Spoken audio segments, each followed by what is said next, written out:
world blind. Please, Lord, give me a sign, a sign. I feel like I'm losing my mind. Is everybody in the world blind? Please, Lord, give me. Guys, nurunin 10 kilo dalam dua minggu aja, itu kan menggiurkan banget kan? Ya, itu yang dijanjikan oleh diet Tonon. Nah, dalam video kali ini kita akan bongkar ya, apakah benar-benar ini efektif dan sehat. Jadi kita akan bongkar gimana cara kerjanya, prosesnya, dan efek sampingnya. Yuk, let's go. Is everybody in the world blind? Please, Lord, give me a sign, a sign. Selamat datang kembali di channel gue Rifki, your go-to food technologist. Di channel ini kita akan selalu membahas tentang kesehatan dan apapun yang membuat kalian bahagia dan bikin hidup lo nggak ribet. Jadi apa sih diet Tono itu? Jadi diet Tono itu berasal dari Prancis ya, dari kota Tonoliba, di mana dia dikembangkan di dalam kota itu untuk buat orang-orang yang mau menurunkan berat badan secara cepat. Jadi fokusnya kepada diet yang rendah kalori.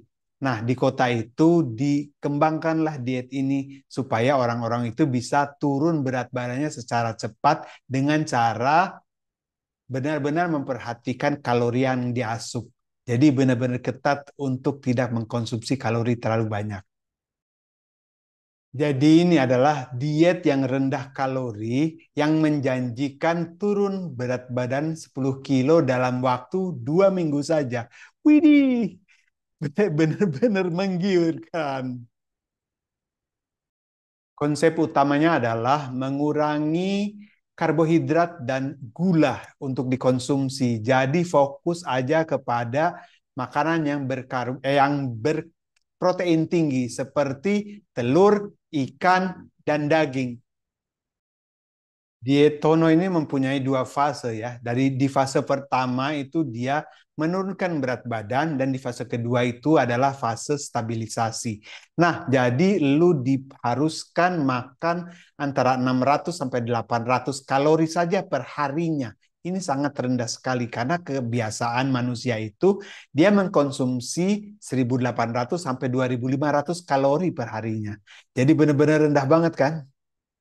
Fase ini bisa dilakukan selama 1 atau 2 minggu, tapi juga ya ini tergantung kepada berat badan yang dituju ya. Jadi targetnya mau berapa sehingga bisa dilanjutkan menjadi 14 hari.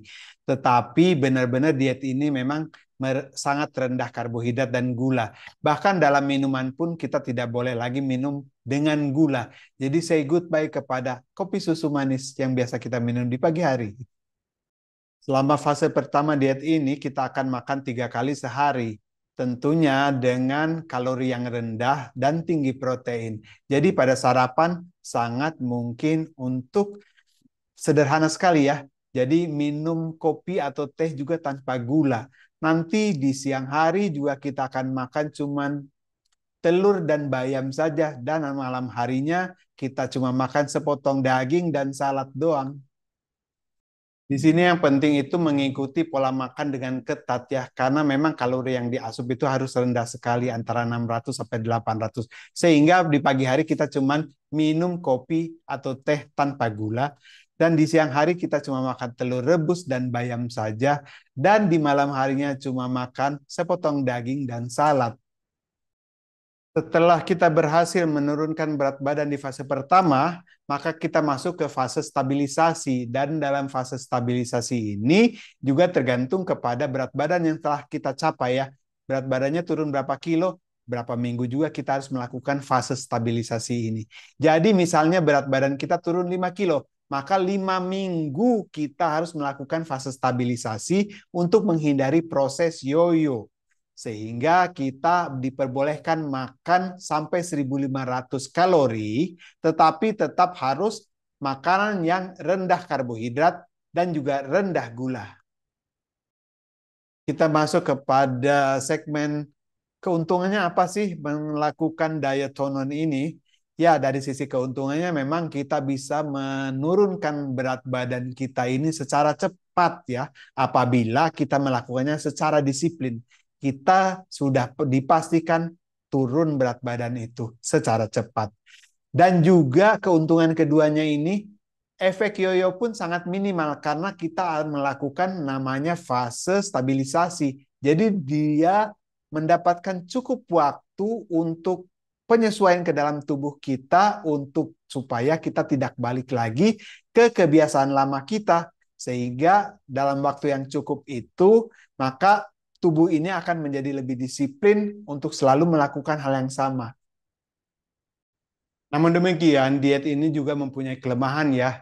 Dan kelemahannya ini memang ada beberapa sih. Yang pertama adalah memang kita harus mempunyai kemauan yang keras karena kita harus menahan rasa lapar. Dan juga hati kita ini juga bisa berubah-berubah karena kan kita kekurangan karbohidrat.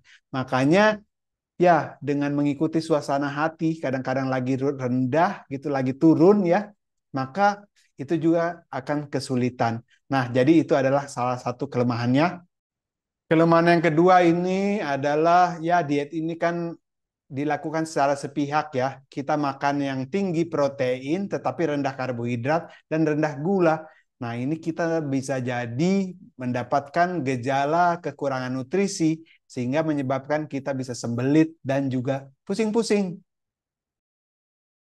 Kelemahan yang ketiga itu bagi perempuan ya, karena ini ada perubahan yang sangat drastis dengan pola makan kita. Jadi bisa mempengaruhi masalah atau siklus dengan menstruasi. Buat kalian mau mencoba diet ini, mohon pertimbangkan dengan gaya hidup kalian dan juga dengan kesehatan kalian. Selalu berkonsultasi dahulu dengan dokter, terutama dengan ahli gizi, karena supaya kalian tidak mendapatkan masalah pada saat melakukan diet ini. Dan juga ini kan bukan tentang menurunkan berat badan saja, tetapi bagaimana menjaga kesehatan kita secara jangka panjang. Itu yang sangat penting. Dalam kesimpulannya, diet apapun yang kita akan pilih nanti, tetap kita harus selalu fokus kepada pola hidup yang sehat dan juga selalu mendengarkan suara tubuh kita sendiri karena dia sangat tahu apa yang dibutuhkan sebenarnya. Oke, semoga tips ini bermanfaat, memberikan kalian juga inspirasi. Kita akan bertemu lagi pada video berikutnya. Rifki pamit, assalamualaikum, ciao.